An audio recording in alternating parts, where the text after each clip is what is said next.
Hey, I'd like to welcome you to another episode of Mission Matters. My name is Adam Torres, and if you'd like to apply to be a guest on the show, just head on over to missionmatters.com and click on Be Our Guest to Apply. All right, so today's guest is Patricia Shea. She's partner at Shea Advisory Services and founder of Being Giveful. Pat, welcome to the show. Thank you very much, Adam. All right, Pat. So you come to us from the State of the Women Conference, and Gail Letts referred you over. So first off, I got to say, are you excited about the conference? Oh, my gosh, I can't wait. Gail is such a powerhouse, and Nashville is ready to welcome her and all those speakers. Oh, my gosh. And well, we're going to get into that and much more. We're going to talk about your organization, Being Giveful, as well. But before we do that, we'll start this episode the way that we start them all, with what we like to call our Mission Matters Minute. So, Pat, we at Mission Matters, we amplify stories for entrepreneurs, executives, and experts. That's our mission. Pat, what mission matters to you? You know, I think my life's work is all around helping others who help others. I am very focused on finding people, individuals, organizations that can have a tremendous impact in the world and doing anything and everything I can do to promote them and make their mission matter. Fantastic. Love bringing mission-based guests on the show. So again, great to have you on. And let's just dive right in. So State of the Women Conference, I believe you're a speaker there too. Am I right? Yes, I am doing the lunch keynote on Monday. That's amazing. So we don't have to spoil it at all, but can you give us a little flavor of what you'll be presenting? Yes, actually, Gail's given me the opportunity to talk about this new initiative that I've created called Being Giveful. And for me, Being Giveful is a wellness practice for the mind, body, and soul that I want to introduce and convince people to adopt. Where did this, we're all, I see partner, founder. We got a lot of titles here that indicate to me that you're an entrepreneur. Have you always been an entrepreneur? I think I have. I spent the first 17 years of my life in a corporate setting, but even there, I started consulting practices and ran consulting practices. I have started 2 for-profit companies. I've run about 3 nonprofits. I'm currently in the practice of starting an additional nonprofit. I facilitate a group of women CEOs twice a month who have companies that are, in excess of $1 million. So I've kind of lived in the world of entrepreneurs and starting things. That is a passion of mine. And Being Giveful sort of is it's kind of a summary of my life's work. And so when did you know, or how did this idea for Being Giveful, let's start there. Well, how did this idea for Being Giveful, come about? I had a tech startup. We launched right before COVID, weren't we lucky? And that tech startup was focused on automating workplace volunteering and giving. And as a sales process, I was interviewing very successful women CEOs, asking them about their philosophy on philanthropy and giving. So I would do a real quick 3 to 5 minute interview, ask them what they believed about giving, how they learned about giving. But the real key at the end of the interview was when I asked them what they received back from their giving. And I have probably spent, like I said, 17 to 20 years in the nonprofit space. I've raised $60-70 million in my life. And I knew this, but I became so aware of it listening to these women. They would tell tremendous stories of building libraries or adopting children. But when they told me what they personally got back, that was where the magic was. And I just it was almost like a moment of aha, that if we all really believe those who give receive, which I do, why don't we do that every single day of our lives? Wow. When you say interview them, do you mean like on a show, or just I'm just curious on the interview part? Do you have a podcast? I'm getting at. You got a podcast that I don't know about out there, Patricia? No, I don't have a podcast yet, maybe. But I was actually doing Zoom interviews, and then we were replaying them. And so it was right after COVID hit. And women, everybody likes to talk about their giving. And so it was really pretty easy to get very well-respected, powerful people to, come on and share their philosophy.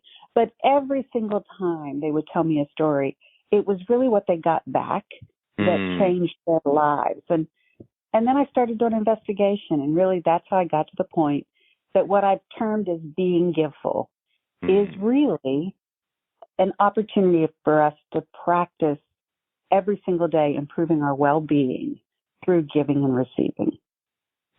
That's so interesting to me, that like how I love when an idea just starts kind of small, then it starts to snowball, and then you're thinking about, and then you get that whole, entrepreneur's eyes wide open on the possibility.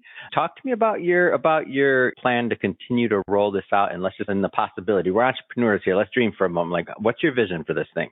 Well, my definition for being giveful is the continuous conscious creative practice of giving of yourself to others while being open to receiving. And that's a real important key. And so my goal is to build a business practice around the promotion of this concept. So it's a continuous practice because it's a way of being. It's not a random act of giving. It really becomes how you are. Being giveful is a creative practice because you get to decide how you want to give, when you want to give, and what you want to give. But also, I've learned that when you're being giveful, you actually co-create a different future for yourself. And that to me is just profound. And then I call it conscious because if you are not focused solely on yourself, but you're sort of looking at a broader context in your life, you will see so many opportunities to connect with people, to be giveful. And those opportunities they're plentiful, numerous, and they're fun. And I'll give you a great example. I got on the elevator the other day to go see my mother. She's 97. She's in a senior assisted living facility. I was carrying in her groceries. I was kind of in a bad mood. I was feeling sorry for myself. And I was picking up her laundry, and how we're in that state of let's get it all done.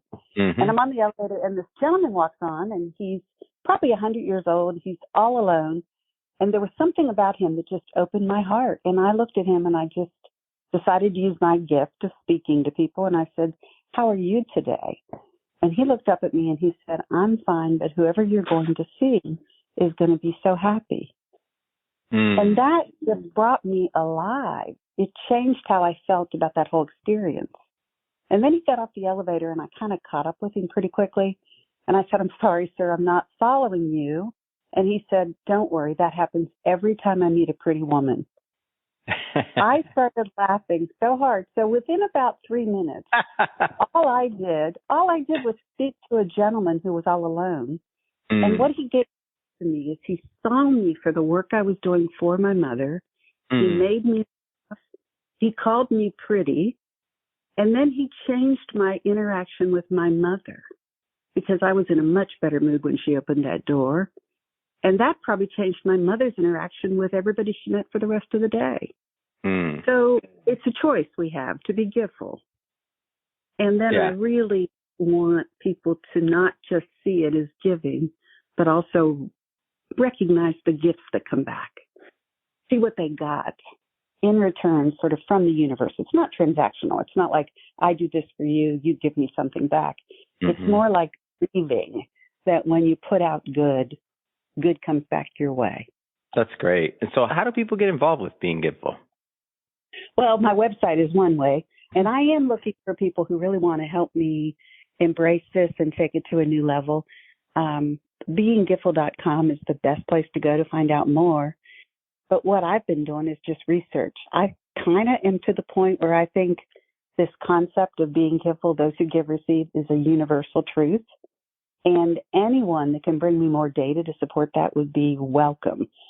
If you look at medical information, if you look at medical research, there's a lot of data out there that says if you are a giveful person, you live longer, you reduce the stress in your life, you have better mental health, you're happier.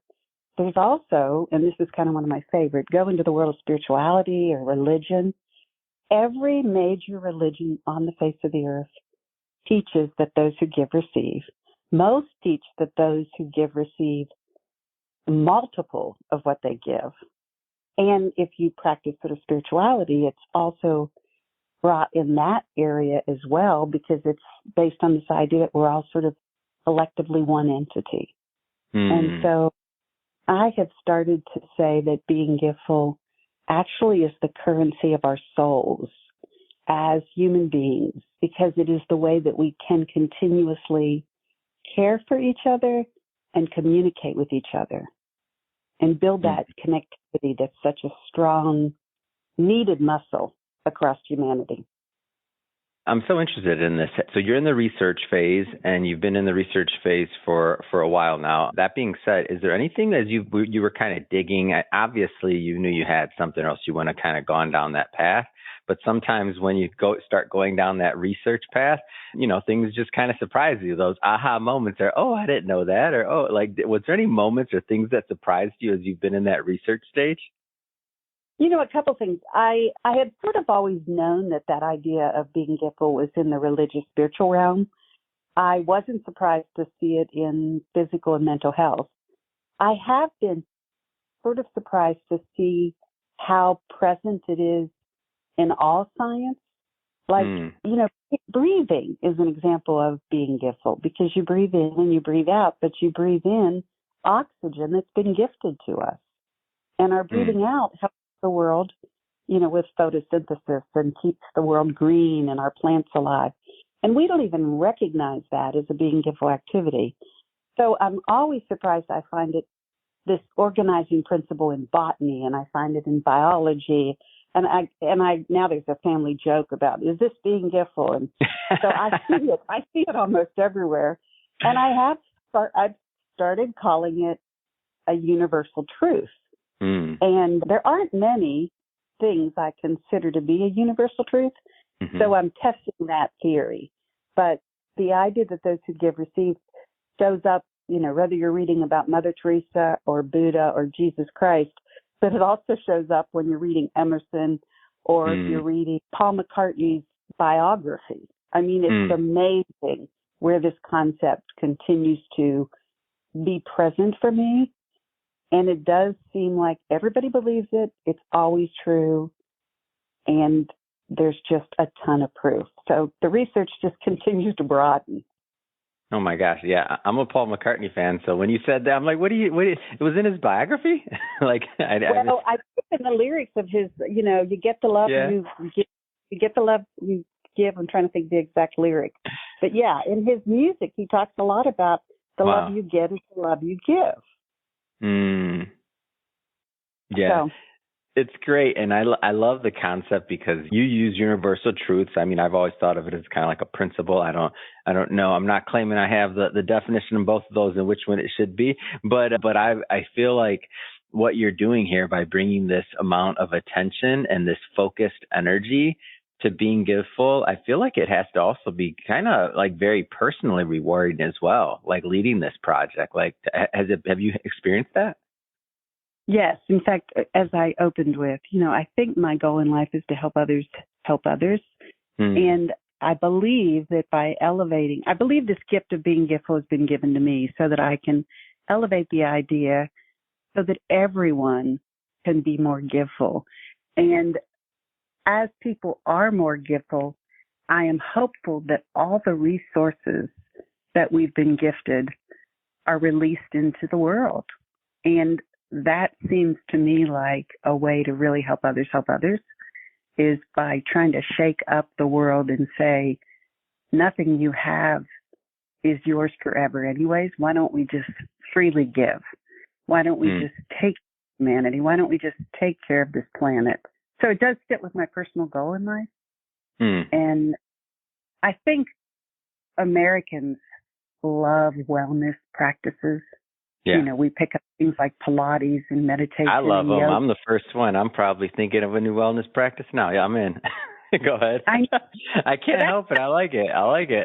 Well, that's why I put it into wellness, because it does seem to be a space where fads are created, movements start, If you think about like the Calm app where, meditation and then they've gone to sleep. And, I just think being giveful is a practice that we can all embrace. It's personal. It doesn't cost anything. You don't have to get permission. You can do it and no one even knows you're doing it, or you can share it with the world. Yeah. And I think being giveful fits with just the natural flow of how we were born and how we were meant to be. So it's really not going against the grain. It's kind of bringing us back to how we were originally created. So it's not fancy, and it's not even all that brilliant. It's common sense.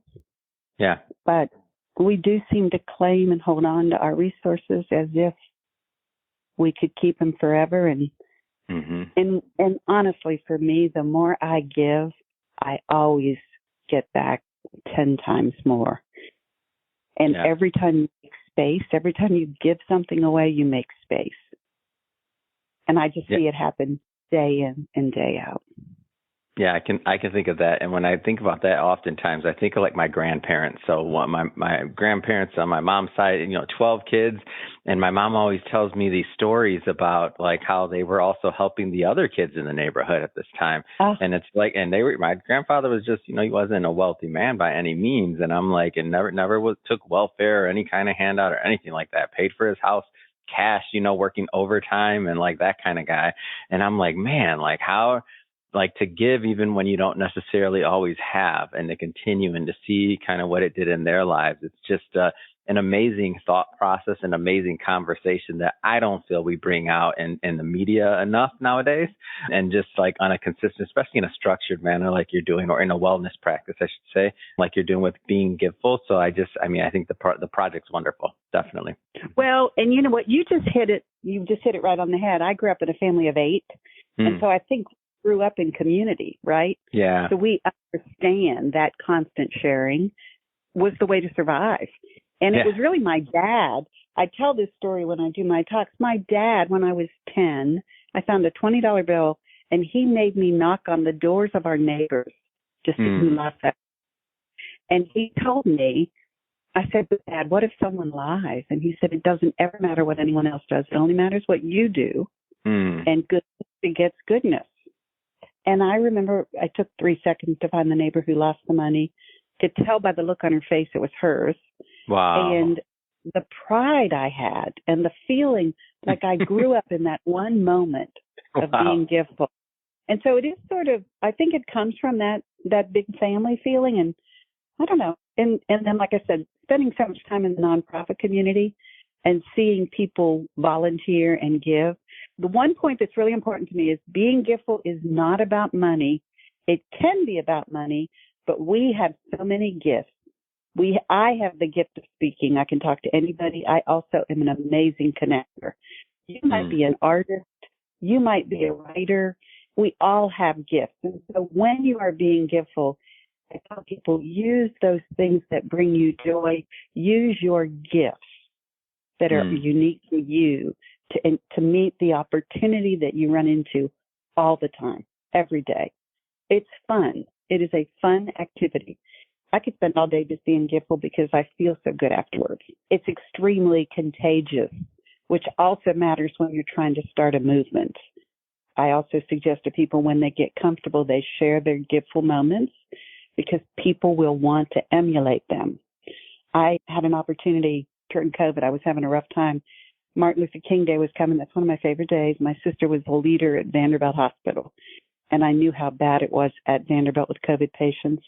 I said to her, I think I'm going to do something for the workers at Vanderbilt on Martin Luther King Day. Do you think I could buy them lunch? Now, I was thinking 100 people.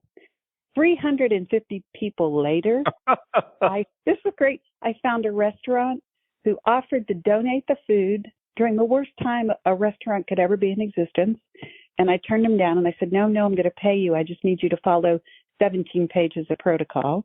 They put food together for 350 people, delivered it over 3 shifts. And when I shared what I was doing with my group of women CEOs, they wrote me checks without me even making an ask that covered the whole cost of all the food.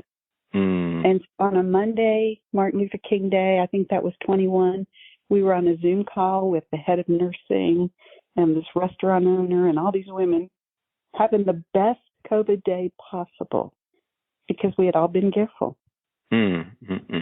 Well, I think, Patricia, that's a great way to end it. If somebody's listening to this and they want to learn more or connect, how do they do that? Oh, please go to my website, beinggiveful.com, and drop me a note, a line. I want to speak about it. I want to find partners. I really am working on the outline of a book. but it's going to take a community to launch this. And so I'm looking for that community. But thank you for today. It's been fun. Absolutely. And thank you for coming on. And to the audience, as always, thank you for tuning in. We're going to put the website in the show notes so that you can go check out Being Giveful. And speaking of the audience, if this is your first time listening to Mission Matters or connecting with us, we're all about bringing on business owners, entrepreneurs, and executives and having them share their mission, the reason behind their mission, how are they making a difference out there? If that's the type of content that sounds interesting or fun or exciting to you, we welcome you. Hit that subscribe button because we have many more mission-based individuals coming up on the line, and we don't want you to miss a thing. Patricia, thank you so much again for coming on, and best of luck at the State of the Women Conference. I know you're going to knock it out of the park. Thank you very much. Have a wonderful week.